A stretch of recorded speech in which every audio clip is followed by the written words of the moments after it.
नमस्कार दोस्तों। क्या मेनका गांधी अपने बेटे से ज्यादा, अपने भतीजे और भतीजियों से ज्यादा सिर्फ अपने लिए परेशान होती हैं, अपने लिए मरती हैं?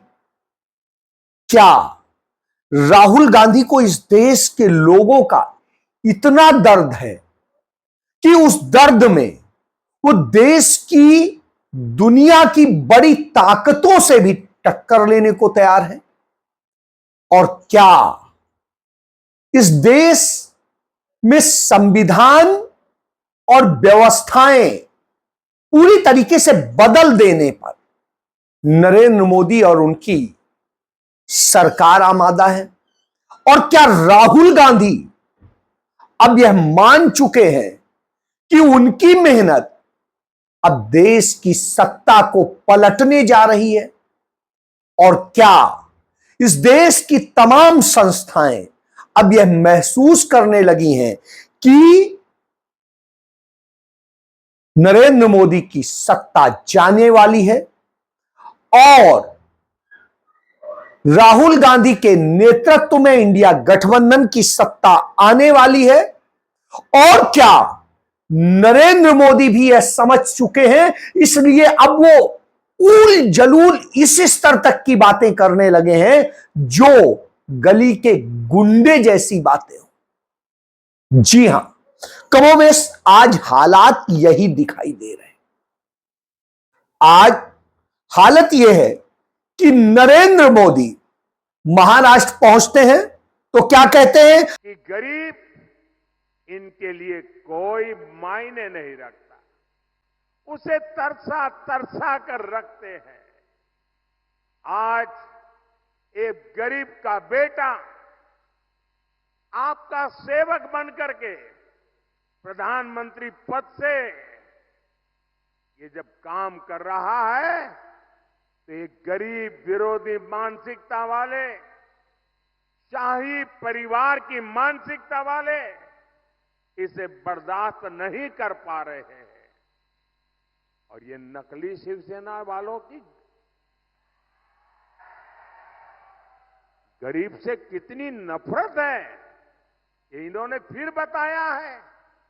ये नकली शिवसेना वाले मुझे जिंदा गाड़ने की बात कर रहे हैं।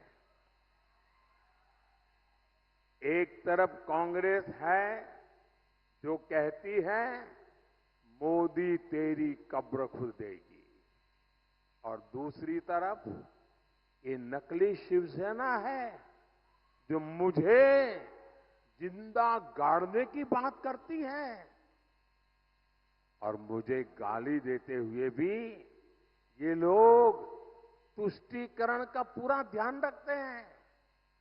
मोदी की कब्र खुदेगी, मोदी को जिंदा गाड़ देंगे, और इसमें भी अपने वोट बैंक को पसंद आए वही गाली दागोगे क्या? ये लोग चाहकर भी मोदी को जीते जी भी और मरने के बाद भी जमीन में नहीं गाड़ पाएंगे। कांग्रेस और उद्धव ठाकरे के बारे में न जाने क्या क्या कहते हैं। हालांकि न कोई उद्धव ठाकरे ने कोई बात कही उनको, न कांग्रेस ने ऐसी कोई बात कही, लेकिन वो अपने ढंग से कुछ भी कहानी जब कहते हैं तो निश्चित रूप से लगता है कि आखिर वो कितना डर गए हैं कि इस स्तर पर उतर आए हैं।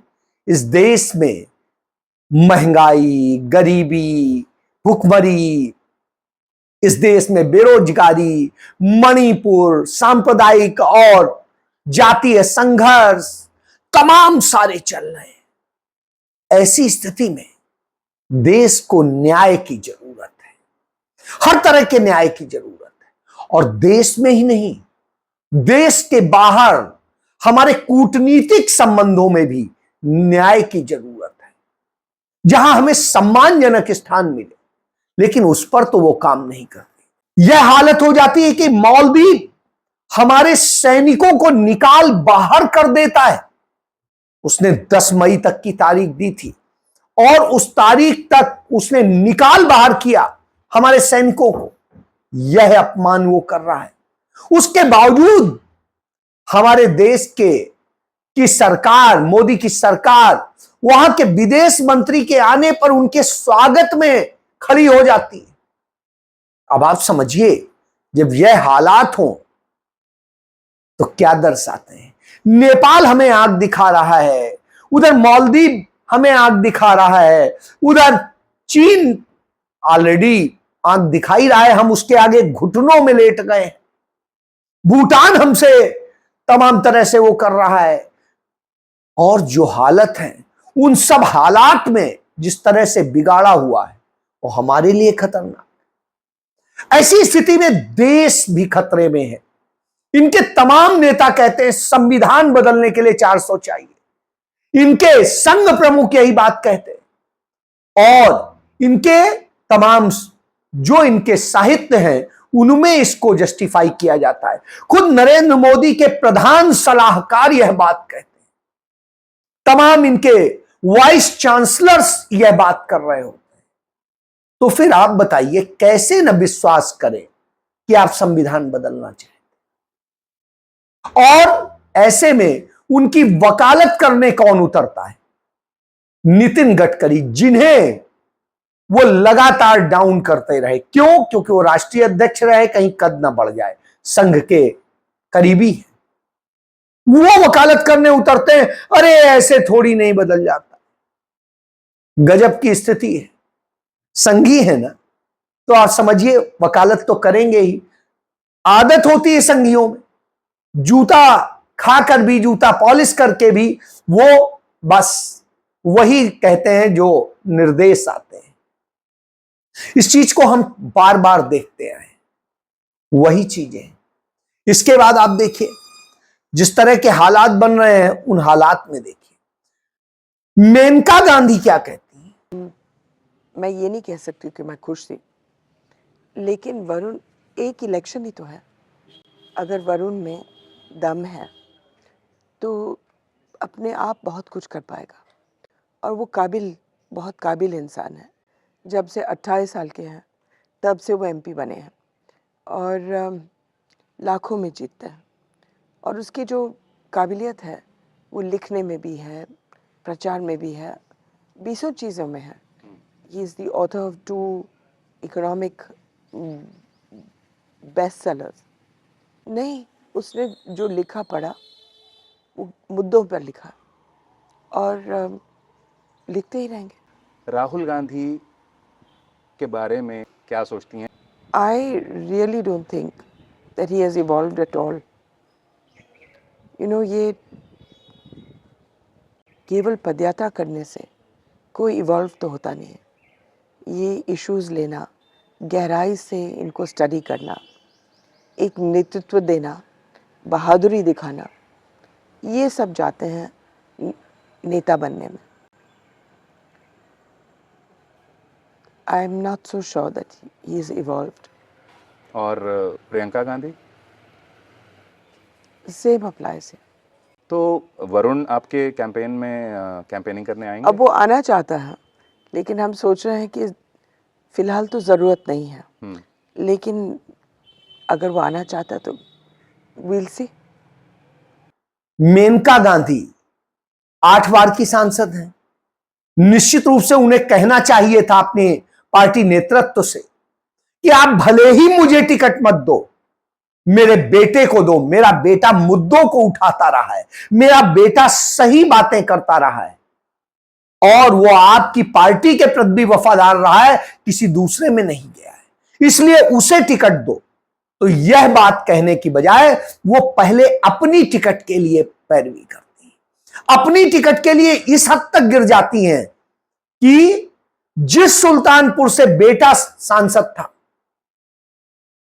और वो पीलीभीत से सांसद थी, हालत यह है कि बेटे की सीट पे खुद आ जाती है, बेटा पीलीभीत चला जाता है। जब पीलीभीत से वो करता है तो आज स्थिति वो सुल्तानपुर से लड़ रही है, लेकिन बेटे के लिए नहीं सोचा। अब जब उनसे सवाल होता है कि राहुल गांधी और प्रियंका गांधी कैसे हैं, तो जो कि उनके सगे भतीजे बचपन में गोद में खिलाया है, उनके लिए जो कमेंट पास करती, निश्चित रूप से दुखद है।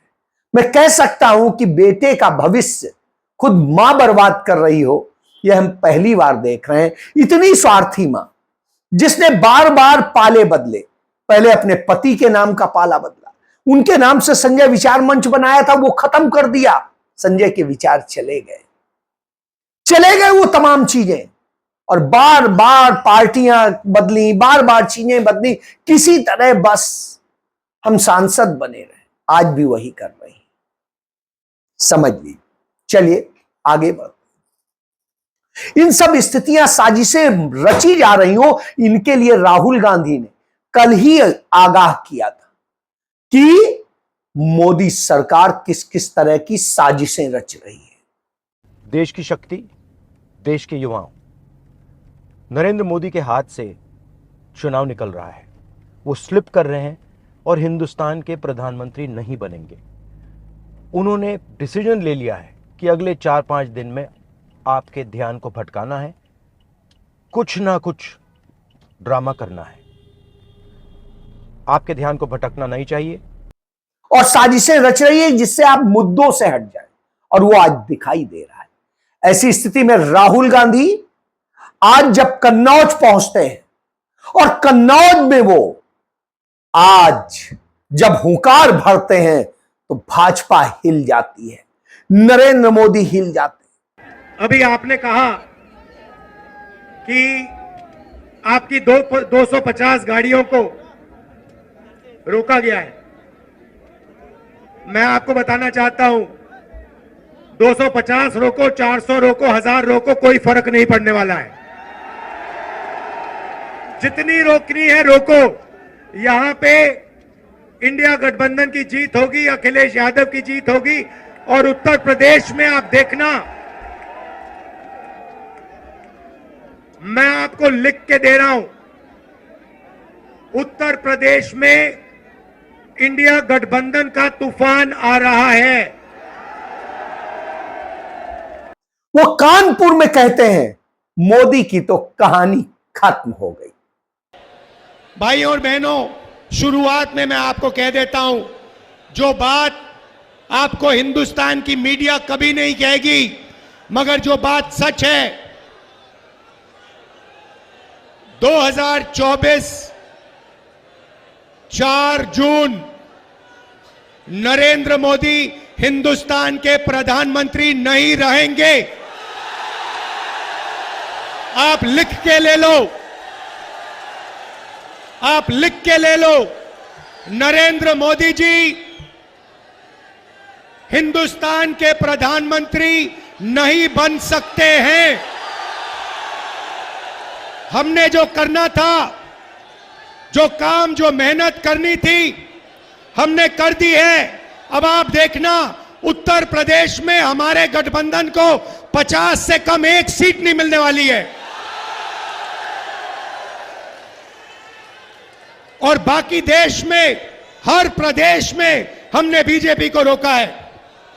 ये जो मीडिया वाले हैं, अदानी के हैं, ये सच्चाई नहीं बोलेंगे।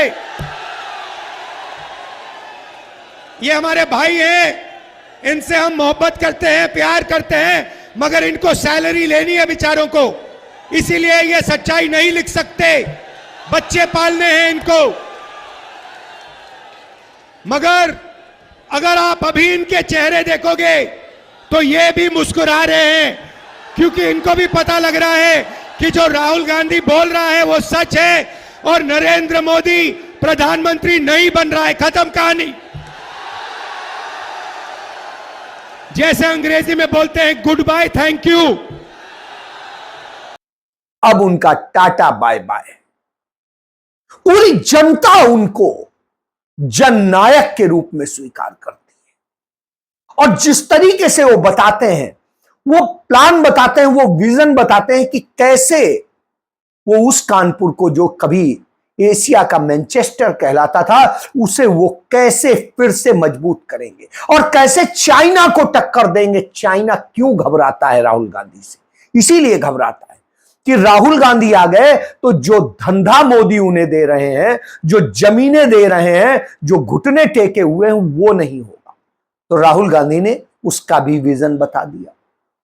राहुल गांधी ने बता दिया कैसे रोजगार दिया जाएगा। यही तो डर है।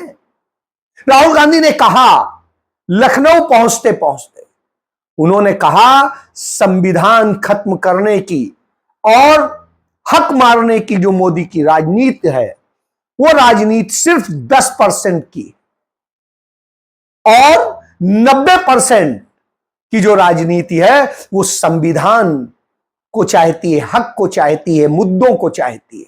वो चाहती है कि उसकी बात हो। और ये सारी चीजें जब होती हैं तब समझ में आता है। तो आज वो चीजें सामने दिखाई दे रही, आज दिखाई दे रही हैं। राहुल गांधी ने उन सारे मुद्दों को लेकर केंद्रित किया और उन्होंने कहा नरेंद्र मोदी प्रधानमंत्री नहीं, राजा समझते हैं खुद को और राजा की तरह व्यवहार करते हैं। मोदी जी प्राइम मिनिस्टर नहीं है, मोदी जी राजा हैं। 100% किसी से भी डिबेट करने को तैयार हूं, प्रधानमंत्री से। हेलो, मगर मैं प्रधानमंत्री को जानता हूं, प्रधानमंत्री मुझसे डिबेट नहीं करेंगे। लेकिन असल में वो राजा भी नहीं, वो ऐसे राजा हैं जिनका राज अडानी अंबानी चलाते हैं। वो डोर खींचते हैं और कठपुतली की तरह राजा एक्ट करता है। तो उन्होंने नरेंद्र मोदी की हैसियत बता दी और उन्होंने बताया कि कैसे नरेंद्र मोदी 4 जून 2024 को सत्ता से बाहर होने वाले हैं और वो प्रधानमंत्री नहीं बनने जा रहे हैं या नहीं बन पाएंगे। बड़े कॉन्फिडेंस के साथ में राहुल गांधी ने कहा और राहुल गांधी की बातों में इतना आत्मविश्वास झलक रहा है जो ये बताता है कि इसके पीछे आधार है, बिल्कुल आधार है। आज स्थिति क्या है? जम्मू कश्मीर में चले जाइए तो बुजुर्ग फारूक अब्दुल्ला दहाड़ रहे हैं। आप आगे आ जाइए, पंजाब में कांग्रेस और आम आदमी पार्टी दहाड़ रही है। और यदि आप हिमाचल चले जाइए तो सुखविंदर सिंह सुक्खू की दहाड़ सुनाई दे रही है। आगे आप बढ़ेंगे तो हरियाणा में भूपेंद्र सिंह हुड्डा और कुमारी शैलजा की पुकार है। उसके बाद आप यदि उत्तराखंड आ जाएंगे तो उत्तराखंड के तमाम नेता आईना दिखा रहे हैं। दिल्ली में आम आदमी पार्टी और कांग्रेस गजब की टक्कर दे रहे हैं। तो आज राहुल गांधी के साथ कन्नौज में संजय सिंह और अखिलेश यादव थे। अखिलेश यादव के लिए जिताने की अपील करने गए थे और वहां पर जो दहाड़ लगाई उससे हिल गई मोदी सरकार। तो यानी यूपी में अखिलेश राहुल की जोड़ी कमाल दिखा रही है। और आगे बढ़िए तो राजस्थान में वो बुजुर्ग जो मुख्यमंत्री था वो मोदी को हिला देता है, वो सचिन पायलट हिला देता है। तो आप समझिए। उसके बाद गुजरात में बड़ी छोटी सी भूमि है लेकिन हिला के रख दिया है। महाराष्ट्र में उद्धव ठाकरे हो या बुजुर्ग शरद पवार हो और नाना पटोले हो, ये तीनों ने हिला के रख दिया है। फिर आगे बढ़िए, तेलंगाना में राहुल गांधी की टीम कमाल कर रही है रेवंत रेड्डी के नेतृत्व में। और आंध्र प्रदेश में जिस तरीके से वह लड़की हूं लड़ सकती हूं की स्टाइल में कांग्रेस की आज तलवार बन गई है। आज तो हमारे प्रधानमंत्री सबसे बड़े कायर हैं, सबसे बड़े कायर हैं इस देश के। क्योंकि नेता का धर्म होता है कि सवाल का जवाब दो। इसी को लोकतंत्र बोलते हैं। लोकतंत्र में जनता सर्वोपरि होती है। आपकी नाराजगी सही होती है हमेशा। अगर आप नाराज होते हैं तो नेता का फर्ज है कि झुके, आत्मचिंतन करे। यहां तो परिस्थितियां ये बन गई हैं कि नेता इतना अहंकारी हो गया है, सवाल ही उठाने नहीं देता। जो सवाल उठाता है उसको दबाने की कोशिश। हमारे देश के इतिहास में पहली बार ऐसा होगा कि चुनाव के समय 2-2 मुख्यमंत्री जेल में डाले गए हैं। चुनाव के समय विरोधी दलों की जो खाते हैं बैंक के, वो बंद किए गए हैं। सबको डराया धमकाया जा रहा है। स्कूल के बच्चे बता देंगे कि जो डराता है धमकाता है वो सबसे बड़ा कायर होता है, और वही हो रहा है मोदी जी के साथ। आज उनकी कायरता दिख रही है क्योंकि उनके सामने विरोधी दल खड़े हो गए हैं। राहुल जी सवाल उठाते हैं रोज, और जनता दिशा दिखा रही है। आज जनता कह रही है हम नहीं लड़ेंगे, हम नहीं लड़ने देंगे चुनाव हिंदू मुसलमान पर, धर्म के आधार पर। आज जनता कह रही है हम बेरोजगार हैं, 10 साल से सत्ता में रहे हो, हमारे लिए क्या किया। आज जनता कह रही है महंगाई इतनी हो गई है हम बच्चों के लिए सामान खरीद नहीं सकते, 10 सालों से तुम्हारी सरकार है, ये सिलेंडर 1200 का क्यों किया। आज जनता कह रही है किसान खेती में कमा नहीं पा रहा है, 10 सालों से तुम कहां थे। बड़े बड़े खरबपतियों के तुमने कर्ज माफ कर दिए, 16 लाख करोड़ माफ कर दिए।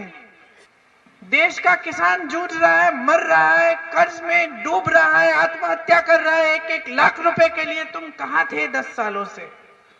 आज जनता पूछ रही है, इसलिए हमारे कायर प्रधानमंत्री घबराने लग गए हैं, इधर उधर की बातें करने लग गए हैं, भैंस चुराने वाली, गहने चुराने वाली। हर रोज सुबह उठते कोई नई बात जिससे चुनाव का कोई ताल्लुक ही नहीं है। चुनाव लड़ना है, हिम्मत है तो देश को बताओ 10 सालों में क्या किया है। तो जब वह हो तो आप समझ सकते हैं कैसे हिले हुए हैं।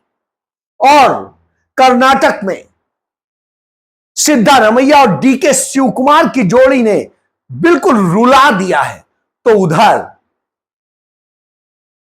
एमके स्टालिन और कांग्रेस मिलके औकात बता रहे हैं। इधर आएंगे तो बिहार में तेजस्वी यादव ने हिला रखा है कांग्रेस के साथ मिलकर, और झारखंड में वो आदिवासी नेता जिसका नाम हेमंत सोरेन है, वो राहुल गांधी के साथ मिलकर के जेल में भी बैठ के सरकार को हिलाए हुए। उधर आप देखिए छत्तीसगढ़ में बघेल ने जो कमाल किया है वो हिला हुआ। इधर जीतू पटवारी लड़े जा रहे हैं, दिग्विजय सिंह जैसा बुजुर्ग लड़ा जा रहा है, दम के साथ लड़ रहे हैं।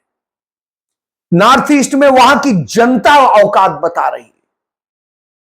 तो आप समझ सकते हैं कि मोदी के लिए डरने की वजह क्यों है और क्यों यह सरकार जा रही है। जब यह जा रही हो तो इसका एहसास सबसे पहले ब्यूरोक्रेट्स और जुडिशियरी और संवैधानिक पदों पे बैठे लोगों को होता है। उसका असर देखने को मिल गया।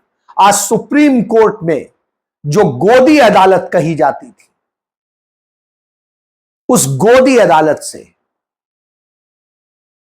में बहस की कांग्रेस पार्टी के जो लीगल सेल के प्रमुख हैं अभिषेक मनु सिंघवी, वो वकील हैं अरविंद केजरीवाल के, वो बहस करते हैं और अंततः अदालत अरविंद केजरीवाल को 50 दिनों की अंतरिम बेल दे देती है। यह पहली बार हुआ है कि चुनाव के नाम पे बेल मिली। इसके बाद दूसरा केस आ जाइए, नरेंद्र मोदी के बड़े खास महिला पहलवानों के उत्पीड़क, यौन उत्पीड़क ब्रजभूषण शरण सिंह को राउज कोर्ट आरोप तय कर देती है और कहती है यही असल में यौन उत्पीड़क है और इसका मुकदमा चलेगा। तो आप समझिए एकदम से ये बदलाव हो रहे हैं। सुप्रीम कोर्ट में ही वह याचिका भी पहुंच जाती है कि इलेक्शन कमीशन सही से काम नहीं कर रहा है, इसलिए 48 घंटे के भीतर वोटिंग का सारा डाटा सामने आना चाहिए। इसको लेकर के आ जाता है। उधर घबराए नरेंद्र मोदी, रेवन्ना को बचाने के लिए उनका नेशनल कमीशन फॉर वुमेन यानी महिला आयोग जो कहता है रेवन्ना के खिलाफ जो आरोप महिलाओं ने लगाए हैं, जो वीडियो सबूत होने के बाद कहती हैं कि वो प्रेशर डाल के लगाए गए। ये वही महिला आयोग है जो पश्चिम बंगाल में कहता था संदेश खली में ऐसा हुआ है वैसा हुआ है, और वहां सच आ गया कि भाजपा ने साजिश रची थी। यहां पर तो महिलाओं के वीडियो मौजूद है, वहां तो कोई सबूत नहीं था। तो यानी इतना नरेंद्र मोदी डर गया है। जब इतना डर गया हो तो आप समझ लीजिए, इसीलिए राहुल गांधी कहते हैं, वो लखनऊ में उस सम्मेलन में जब बोल रहे थे जो संविधान को लेकर के था, पूरे यूपी में एक अजब सी हलचल हो गई है। यह बताता है कि नरेंद्र मोदी की कहानी अब खत्म है और नई कहानी इंडिया बनाने की है, न्याय देने की है, और उस न्याय का न्याय योद्धा के तौर पर खड़ा हो गया है एक शख्स जिसका नाम है राहुल गांधी, जिसके नाम से नरेंद्र मोदी कांप जाते हैं। यह समझ लीजिए, इसीलिए वो गांधी नेहरू परिवार पर लगातार हमले करते हैं। तो अब आप भी जान जाइए कि क्या हालात। जय हिंद।